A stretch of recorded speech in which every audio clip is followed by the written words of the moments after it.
It was almost a decade ago when Domino's admitted that their pizza tasted like flattened cardboard.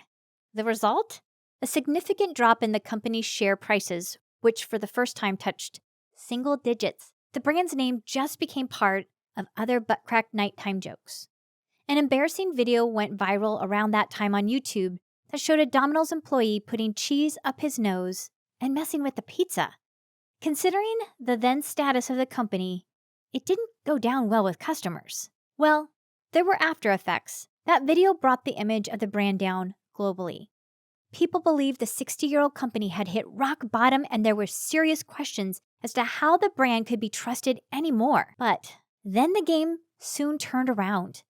The executives of the firm brought some serious changes to the image of their brand, as well as their product's perception amongst the masses. The giant rebounded to life. This, guys, is the colossal story of Domino's rebirth in the market.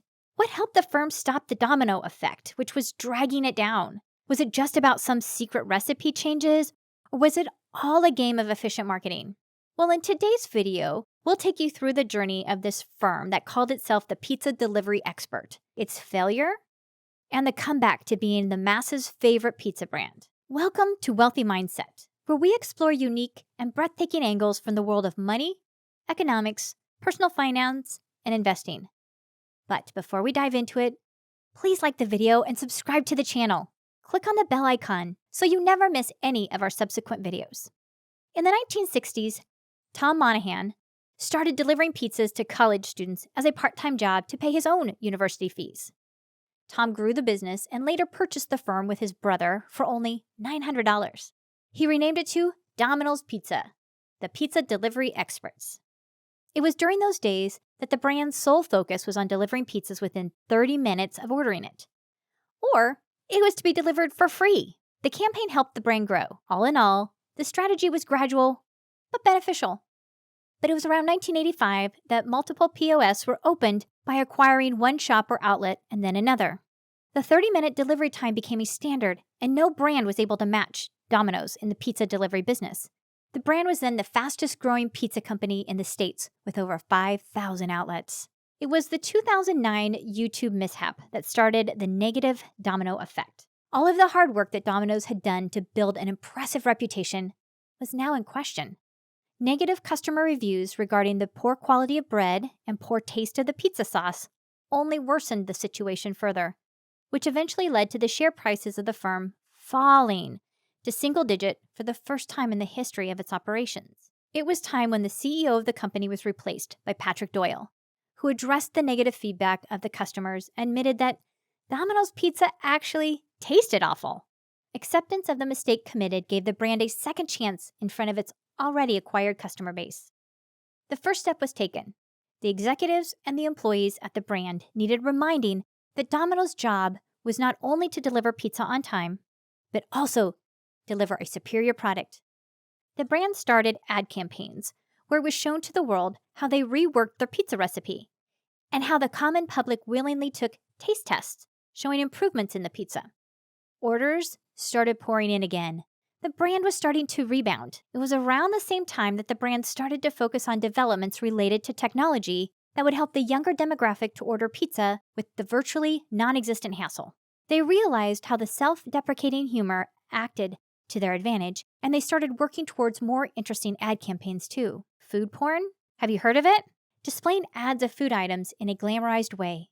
Much more than what is necessary was initiated through Domino's adverts and commercials.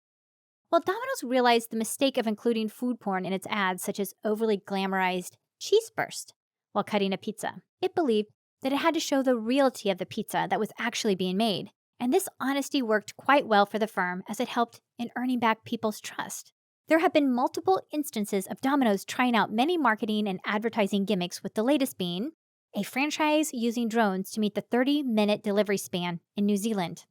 Domino's is not just in the pizza-making business, the CEO emphasizes, but in the pizza delivery business, which means it has to be in the technology business at the same time.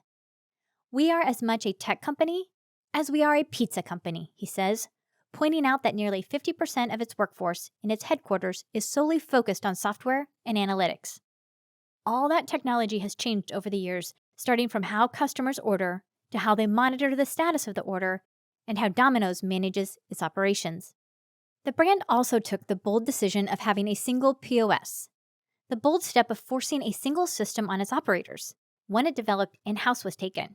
Franchisees sued the firm as it was not working out in their favor, of course. But Domino's won. From a time when sales were floundering and the brand was about to hit rock bottom, Domino's has taken a 180 turn. The pizza recipe has been improved. The order and delivery process has been streamlined more effectively over the years, which has helped the brand to increase the price of its stock by 60-fold. The company is now worth $9 billion. By listening to its customers and admitting the weaknesses, a nearly 60-year-old company staged an almost impossible comeback. Was the rebound for the company easy? Let us know more about what you think in the comment section below.